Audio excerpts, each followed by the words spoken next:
कुछ बच्चों का ये कहना था कि सर जरा सा रिवाइज करा देते तो अच्छा होता, ठीक है ना। तो जरा सा आज का यही है कि मैं रिवाइज करवा दे रहा हूँ ताकि आप लोगों को जो भी दिक्कतें हैं वो खत्म हो जाए। यूनिट वन का देखिए प्रॉब्लम कुछ है नहीं, सारी चीजें डिपेंड हो रही है। आप अपने दिमाग में मिक्स मत करिए। सबसे पहले एक चीज जान लीजिए कि मिक्स नहीं करना है। मैं एक एक करके आराम से आपको एक बार फिर से क्लियरिफाई कर दे रहा हूँ, ठीक है। आप जितने बार पूछोगे मैं उतने बार बताने के लिए तैयार हूँ, ठीक है। अब मुझे फोन आता है कि सर ये क्या है, या तो आप लोग लेक्चर नहीं सही से अटेंड करते हो या तो आप लोग ऑन करके छोड़ देते हो। तो देखिए ये चीजें ना हो, ठीक है। जितने बार भी पूछोगे मैं उतने बार बताऊंगा, बताने से कभी ना पीछे हटाऊं ना कभी हटूंगा, राइट। लेकिन दिक्कत ये होती है कि आप एक ही चीजों को बार बार पूछेंगे तो बाकी बच्चे पीछे हो जाएंगे, ठीक है। मैं ये नहीं कह रहा हूँ कि आता नहीं है, हो सकता हो आप उस दिन ना आए हो, लेकिन ऐसा ना किया करिए, ठीक है। एक बार फिर से मैं बता दे रहा हूँ, उन चीजों को आप समझ लीजिए। देखिए है क्या, यूनिट फर्स्ट में आपको करना क्या है कि एयर पॉल्यूशन, ठीक है ना। ये जो एयर पॉल्यूशन आपको दिख रहा है, बॉल पेन यूज कर ले रहा हूँ, ये जो एयर पॉल्यूशन दिख रहा है, सबसे पहले तो ये जानिए कि हमारा पूरा जो है एयर एंड नॉइज पॉल्यूशन है। आपको जो भी डाटा देना है एयर पॉल्यूशन से रिलेटेड ही देना है, ना दाएं देना है ना बाएं देना है, राइट। सीधा सा क्या देना है, कोई भी टॉपिक रहेगा आपको उठा करके लिया करके किस से जोड़ना है, किसे कोऑर्डिनेट करना है, एयर पॉल्यूशन से। अब अगर बात करते हैं composition and structure of atmosphere का, ठीक, composition and structure of atmosphere. तो जैसा कि मैंने बता रखा है कि कंपोजिशन वो जिससे मिल करके बना हो और स्ट्रक्चर वो जिस फेज में वो एग्जिस्ट कर रहा हो, ठीक है। अब एग्जिस्ट कर रहा है तो वो कहाँ कर रहा है, हमारे एटमॉस्फेयर में। तो एटमॉस्फेयर का स्ट्रक्चर हमारा क्या है और वो किस कंपोजिशन से क्या चीज मिल करके बना हुआ और क्या क्या करता है, ठीक है, उसके बारे में बताना। और इन चीजों को रिलेट करना है एयर पॉल्यूशन से कि हम ऐसा क्या कर रहे हैं कि दिन प्रतिदिन मतलब डे बाय डे आपका एयर पॉल्यूशन की जो रेटिंग है वो बढ़ती ही जा रही है, लेवल अप होते जा रहा है, जिससे अर्थ पर कई सारी दिक्कतें हो रही हैं, लाइक दैट द डिजीजेस जैसे स्किन कैंसर, अस्थमा, ठीक है, stroke, eye irritation, skin irritation, etcetera etcetera. यहाँ तक कि फर्टिलिटी लैंड के ऊपर भी आप चले जाओ तो वहां भी ये सारी दिक्कतें हो रही है। तो उससे जुड़ी हुई बातें करती हैं। सेकंड थिंग, ग्लोबल के बारे में अगर बात हो रही है, ग्लोबल के बारे में अगर आपको बात करना है, और देखिए यहाँ पे साफ साफ लिखा हुआ, पढ़िए, देखिए क्या लिखा हुआ है, ऑफ एयर पोल्यूशन, ठीक है ना। अब देखिए जो ग्लोबल है, ऑल ओवर द वर्ल्ड की बात कर रहा है। आप इंडिया की बात कर रहे हो, इंडिया में भी उत्तर प्रदेश राज्य में गोरखपुर जिला में हो, राइट। तो यहाँ का स्टेटस क्या है, फिर उत्तर प्रदेश का क्या स्टेटस है, फिर इंडिया का स्टेटस क्या है, फिर उसके अगल बगल का स्टेटस क्या है, फिर कंट्री का क्या स्टेटस है। देन आफ्टर दैट ओवरऑल क्या रिजल्ट, क्या इसकी कंक्लूजन निकल रही है, उसके ऊपर बात करना है। वही होता है ग्लोबल, मतलब ऑल ओवर द कंट्रीज को जब आप सम्माइन मतलब कंबाइंड कर रहे हो तब आपको उसके बारे में बताना है कि जो रेटिंग है, जो हम यूज कर रहे हैं, जो नए नए इन्वेंट कर रहे हैं, उससे होने वाली हार्म जो हो रही है उनके बारे में टर्म्स लिखना है, या शॉर्ट नोट्स कह सकते हो। बहरहाल आगे बढ़ो। और क्लासिफिकेशन ऑफ पॉल्यूटेंट्स क्या है, देखो भाई, मैं अभी इतना ही पे चल रहा हूँ तब तक आप लोग पीछे कर दे रहे हो। देखो मैंने ये भी बताया पॉल्यूटेंट्स, इंट्रोडक्शन वाले पार्ट में मैंने बनाया ही था कि आप लोग आसानी से समझ जाओ। तो इसमें क्या है कि क्लासिफिकेशन ऑफ एयर पॉल्यूटेंट्स, ऐसी कौन सी सहायक है, मतलब ऐसी कौन सी चीज है जिसके वजह से ये बन रहा है, बनते ही जा रहा है और बढ़ते जा रहा है, उसके लिए सहायक क्रिया, हेल्पिंग एजेंट कौन है, राइट। Helping agent. अब पार्टिकुलेट्स क्या होता है, देखिए पीपीएम होता है पार्ट्स पर मिलियन, याद रखिएगा, भूलिएगा नहीं, पार्ट्स पर मिलियन होता है, ठीक है। पार्ट्स पर मिलियन में हम अपनी आंखों से तो देख नहीं सकते। डस्ट पार्टिकल को जब तक सन रेज नहीं पड़ती है और कुछ लाइटनिंग इफेक्ट नहीं पड़ता तब तक आप तो खुद ही डस्ट पार्टिकल नहीं देख सकते हो। हाँ, रोड पे चलते हुए आप देख सकते हो डस्ट पार्टिकल को, वो भी जब डेंस हो, क्लियर है। तो ये जो पार्टिकुलेट्स होते हैं ये मिनी माइक्रोन में होते हैं। इसको आप अपनी आंखों से नहीं देख सकते, इसके लिए आपको इलेक्ट्रॉनिक्स माइक्रोस्कोप की जरूरत पड़ेगी, राइट। नहीं तो आप एक सर्वे कर सकते हो।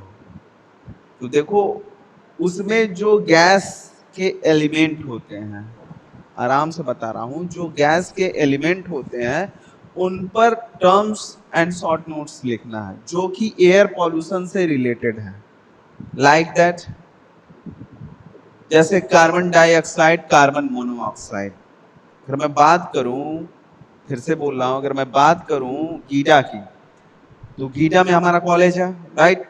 अब क्या है, ये कौन सा एरिया में माना जाता है? इसको माना जाता है इंडस्ट्रियल एरिया।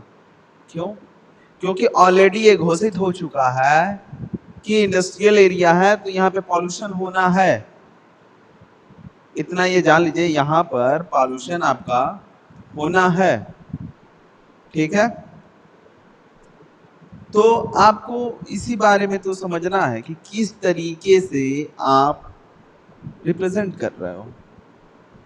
अब जरूरी है नहीं कि हम दो ही चीज जाने, एक carbon dioxide, carbon monoxide, sulphur dioxide और क्या, और ये चीजें नहीं होनी चाहिए, ठीक है ना, कि आप सोचते ही रह जाओ।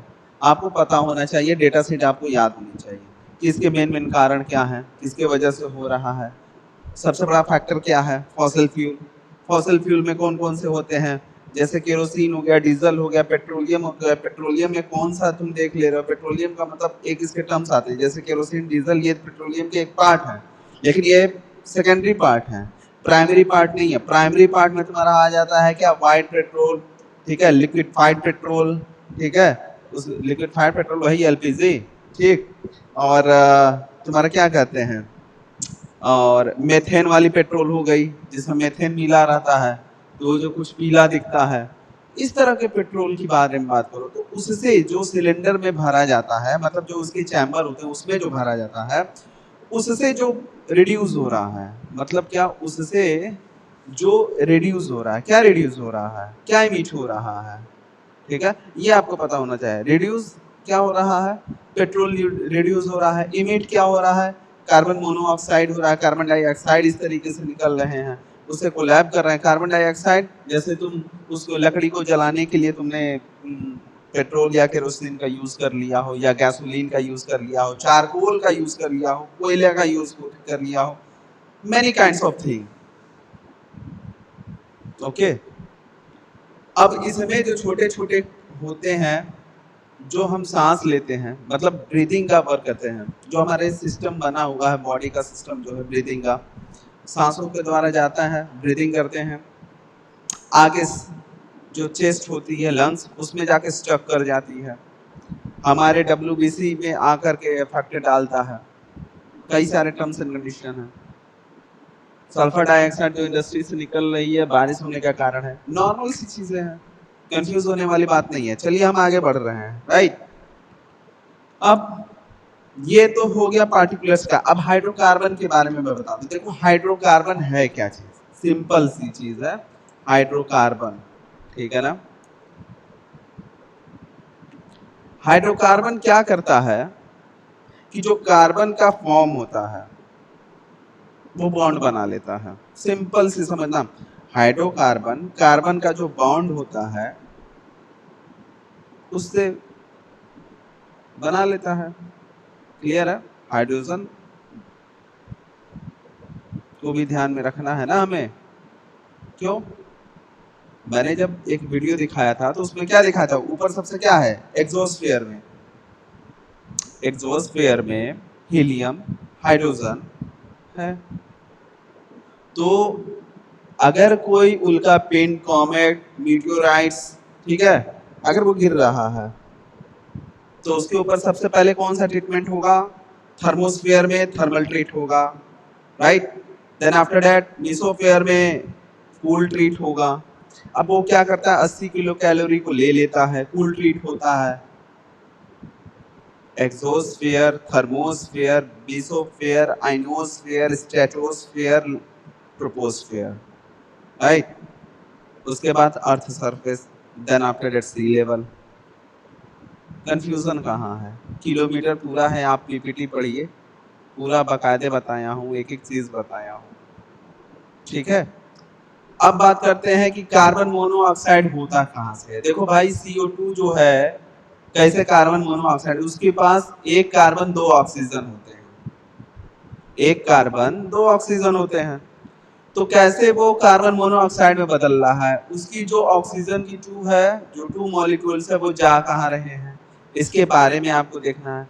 और कार्बन मोनोऑक्साइड क्यों इतना हार्मफुल है, सीधी बात, क्यों इतना हार्मफुल है, उसका पृथ्वी की सतह पर यानी ट्रोपोस्फियर में कम ना होने का मोस्टली कारण क्या है, most biggest cause of monoxide. फिर सल्फर ऑक्साइड के बारे में आपको पढ़ना है। सल्फर ऑक्साइड से हमें पता है कि अम्ल वर्षा होती है। देखो किसी भी मात्रा में अगर जिसकी रिक्वायरमेंट है उसके फुलफिल होने के बाद उसकी लिमिट को एक्सीड करेगी, क्रॉस करेगी, वो हार्मफुल होगा, और वो एक के लिए नहीं सबके लिए होगा, ठीक है। तो अब यहाँ पे जो सल्फर की बात कर रहा हूं, देखो सल्फर सल्फ्यूरिक, आखिरी में IC आ रहा है, ठीक है, सल्फेरियस OUS, ठीक, IC लग रहा है तो क्या हो रहा है, OUS लग रहा है तो क्या हो रहा है, ठीक है। एसिड में कितना ये जा रहा है, कंसंट्रेशन के फॉर्म में है या डाइल्यूट के फॉर्म में है, ये सारी चीजें आपको देखना होगा। आप तो वाटर का पीएच वैल्यू को भी पता करना होगा, छोटे छोटे चीज हैं, और कोई कंफ्यूजन है ही नहीं यहाँ। नाइट्रोजन की बात करूं और सल्फर की बात करूं, तो देखो इन दोनों में है क्या चीज, कैसे ये एयर पॉल्यूशन को रिलेट कराना, ये समझ लो। जो सल्फर है वो हमारे लैंड्स के लिए जरूरी है, सल्फर, इसमें भी ऑर्गेनिक चीज होती है। जैसे अगर खेती में खाद, खेती कर रहे हो, खाद डालना है तो उसमें सल्फर का यूज किया जा सकता है। कुछ परसेंटेज में नाइट्रोजन, देखोगे कि हम पढ़े हैं कि जो गैसियस स्टेज है 78% जो है हमारा नाइट्रोजन है, राइट। तो अब क्या है कि ये होने के बाद भी ऐसी दिक्कतें हैं, तो देखो क्या है, नाइट्रोजन सल्फर मिल करके भूमि के साथ रिएक्शन करते हैं और उसकी कार्बन बढ़ा देते हैं, एक्युमुलेशन कर लेते हैं, अलग बॉन्ड बना देते हैं, जिससे भूमि बंजर बन जाती है। इसीलिए कहा जाता है कि जरूरत से ज्यादा खाद न डालो, नहीं तो भूमि खराब होगी, फसल तो जाएगी ही जाएगी, फिर दोबारा कोई फसल होना ही नहीं है। तो हमें पता है कि अर्थ अपने आप को हील करती रहती है, ह्यूमन बॉडी भी अपने आप को हील करता रहता है, इवन जितने भी लिविंग थिंग्स हैं सब अपने आप को हील करते हैं, क्लियर है। अब सोर्स रिसोर्स क्या है, ये तो बायोलॉजिकल टर्म्स में है, लेकिन अगर बात करें तो इनकी जो पीरियड है वो एक साइक्लिक है, रिपीट करती रहती है, रोटेशन मोड में लगा हुआ रहता है, ठीक है,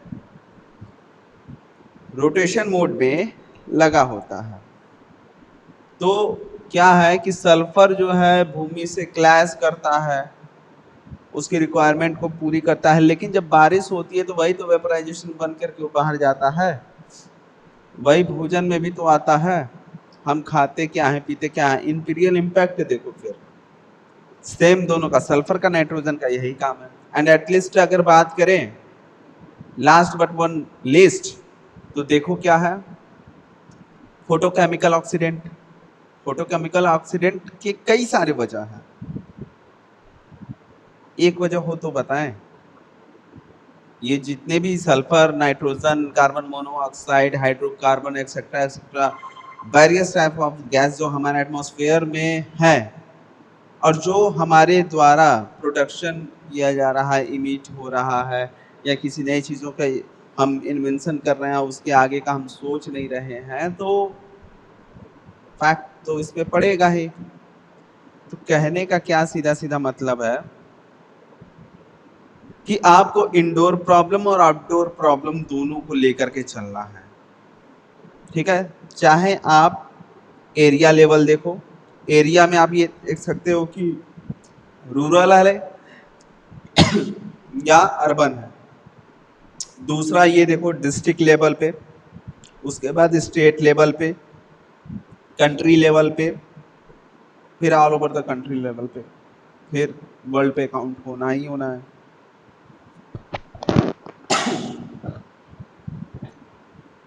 ठीक है, फोटोकेमिकल जो हम लोग फालतू की गैस से जो अननेसेसरी अपने हैबिटेबल जोन को कंफर्ट बनाने के लिए जो यूज करते हैं, जैसे CFC क्लोरोफ्लोरोकार्बन कैसे बन जा रहा भाई,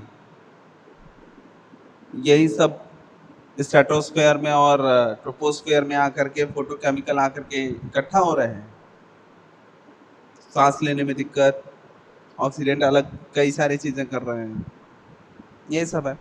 अब देखो इंडोर एयर पॉल्यूशन के बारे में मैंने पहले भी बता दिया है, अभी फिर से मैं बता दे रहा हूँ इंडोर एयर पॉल्यूशन है क्या। इंडोर एयर पॉल्यूशन में ये होता है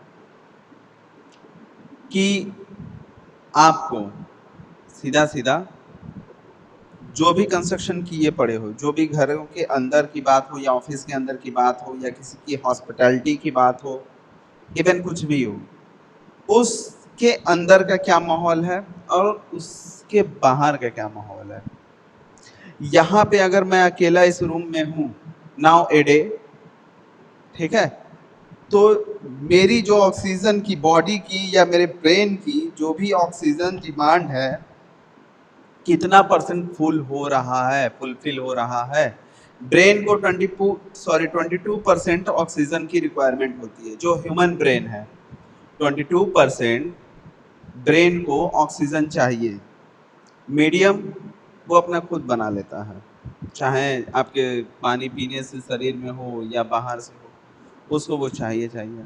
ब्रेन को चाहिए ऑक्सीजन, ब्रेन को ऑक्सीजन ना मिले तो ब्रेन हैमरेज हो जाए चोट लगने से, नर्वस सिस्टम फेल होता है, कई सारे इसके टर्म्स एंड कंडीशन है, वो तो बायोलॉजिकल के टर्म में है। लेकिन क्या है कि इसको ऑक्सीजन चाहिए। ठीक है, तो होता क्या है इंडोर प्रॉब्लम में और आउटडोर प्रॉब्लम में, कि हम जो घरों में चीजें बनाते हैं, जो यूज करते हैं, जैसे दूर मत जाइए, मैं जरा सा दिखाऊं तो देखो, ये जो आपको ये सामने पर्दा दिख रहा है, ठीक है, ये जो देखो ये थीन है, ये जितने पर्दे हैं ये सारे क्या हैं, ये थीन है। डस्ट पार्टिकल अभी तो पता नहीं चल रहा है, लेकिन देखो डस्ट पार्टिकल आकर के इकट्ठा हुआ, तो ये थीन जो आपके दिख रहे हैं थीन, ओके, ये कोई भी जो पर्दा है डस्ट को बस खाली गर्दे को रोक रहा है, फिल्टर नहीं कर रहा है। यही इंडोर एयर पॉल्यूशन होता है, कि जो बाहर की हवाओं को अंदर आने दे रहा है। दूसरी चीज, आ रहा तो कैसी हवा आ रहा है, डस्ट को वो रोक रहा है, गैस के फॉर्म को नहीं। कुछ ऐसे भी इसके हैं महीन गैस जो उससे छन करके आ रहे हैं, उसी को पार्टिकुलेट्स कहते हैं। ठीक है, जो छन करके आ जाते हैं, जो हार्म करते हैं। दूसरी बात, जो घरों में अभी देखो, कभी कभी कंप्यूटर रूम में जाओ, कहीं भी जाते हो, जहाँ मशीन रखा रहता तो वो पूरा room machine machine machine type का महकता है। हॉस्पिटल से आओ तो कोई व्यक्ति हॉस्पिटल हॉस्पिटल टाइप का स्मेल करेगा, राइट। ऐसा क्या है, यही इंडोर पॉल्यूशन होता है। अब तुम जाओगे, तुम्हारे बॉडी में जो बैठा रहेगा, जो भी शर्ट वुल्ट पे ऐसे जो भी तुमने पहना है, वो जाएगा बाहर कि ऑक्सीजन से, अन्य गैसों से रिएक्शन करेगा, फिर क्या होना है तुम्हें भी पता, मुझे भी पता है। अब इसका इफेक्ट क्या पड़ता है, ठीक है, इफेक्ट क्या पड़ता है किसी ह्यूमन पर, किसी एनिमल पर। एनिमल का मतलब केवल भूमि एनिमल की नहीं बता रहा हूं, मतलब land air water, okay, property पर, plants tree. Even air pollution का फर्क सिर्फ ऐसा नहीं है कि तुम्हारा लिविंग थिंग्स के ऊपर पड़ता है, नॉन लिविंग्स के ऊपर भी पड़ता है। समझ में आया। ये सारी चीजें हैं जो आप पूछ रहे थे। अब मुझे तो ये लगता है कि काफी जो चीजें हैं मैं पहले ही इंट्रोडक्शन में खत्म कर दिया था, अगर देखो, ठीक है, मोटे तौर पे एक बार बता दे रहा हूँ, ठीक है। जैसे ग्रीन हाउस इफेक्ट क्या है, ग्लोबल वार्मिंग क्या है, ठीक है। देखो एयर पॉल्यूशन के मेन कारण क्या है, ठीक है। फिर 4 टाइप के पॉल्यूशन है, देखो इसमें भी लिखा हुआ है, particulars matter, nitrogen oxide, ozone and sulphur dioxide, ठीक है। समझ में आ रहा है? कोई दिक्कत होगा तो फिर से पूछ लेना। अब देखो मैंने ये भी बताया था कि transportation emission, agriculture side effect, home heating, home cooking, volcano की वजह से, फॉरेस्ट फायर, टोबैको स्मोक और ट्री कटिंग। इतना ही नहीं, यहाँ तक कि हम जो गीले होते हैं उसको भी जो कट कर देते हैं, रोक देते हैं, स्ट्राइक कर देते हैं, उससे भी फर्क पड़ता है। फर्क एक छोटे सा चेंज भी अगर तुम करे ना तो फर्क पड़ेगा, बिल्कुल पड़ेगा, और 100% पड़ना है उसका, इतना जान लीजिए आप लोग।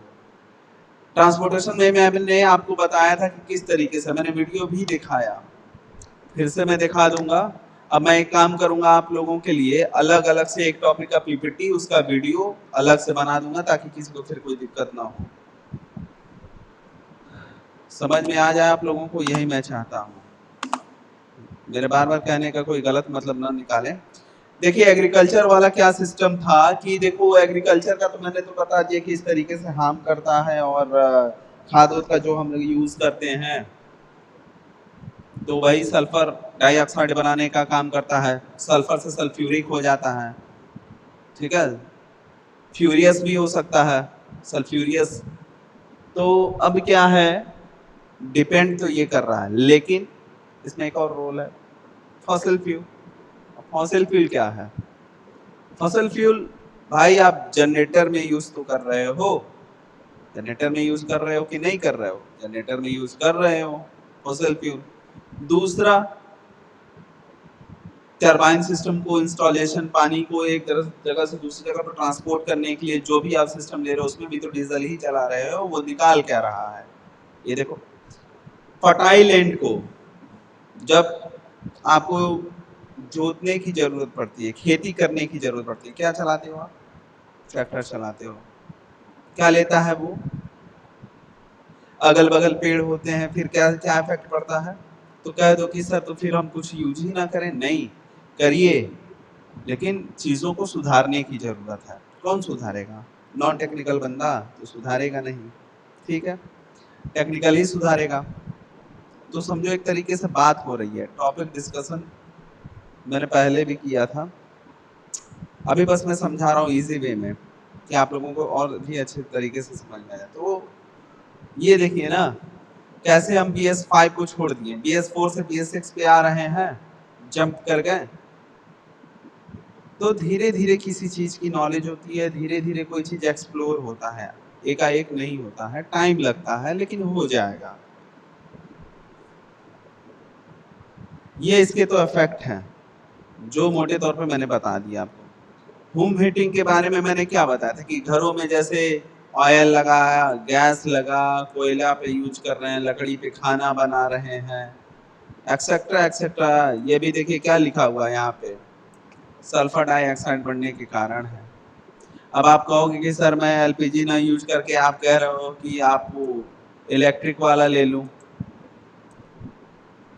इलेक्ट्रिक पे रख करके खाना बनाओ तो बिजली की यूनिट उठेगी, वो हमें सस्ता पड़ेगा, ये हमें महंगा पड़ेगा। तो आप इंजीनियर हो, आप एक कस्टमर नहीं हो, आप एक इंजीनियर हो, आपको सोचना है कि आपको करना क्या है, ठीक है। दूसरी चीजें अगर बात करूं कुकिंग में क्या है, आपको भी पता है, तो पढ़िए आप, वॉल्केनो से तो कई सारी चीजें निकल करके आती हैं। एरोसोल के बारे में मैं एक बार फिर से डिस्कस कर दे रहा हूँ, आप लोग समझ लीजिएगा। 2 टाइप्स के एरोसोल होते हैं। There are 2 types of aerosol. First aerosol is the spray part and second earth part, right?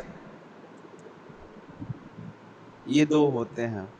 Spray जो हम लोग जियो, परफ्यूम एक्सेट्रा एक्सेट्रा जो यूज करते हैं या किसी मेटल को कूल करने के लिए जो यूज करते हैं वो एरोसोल है।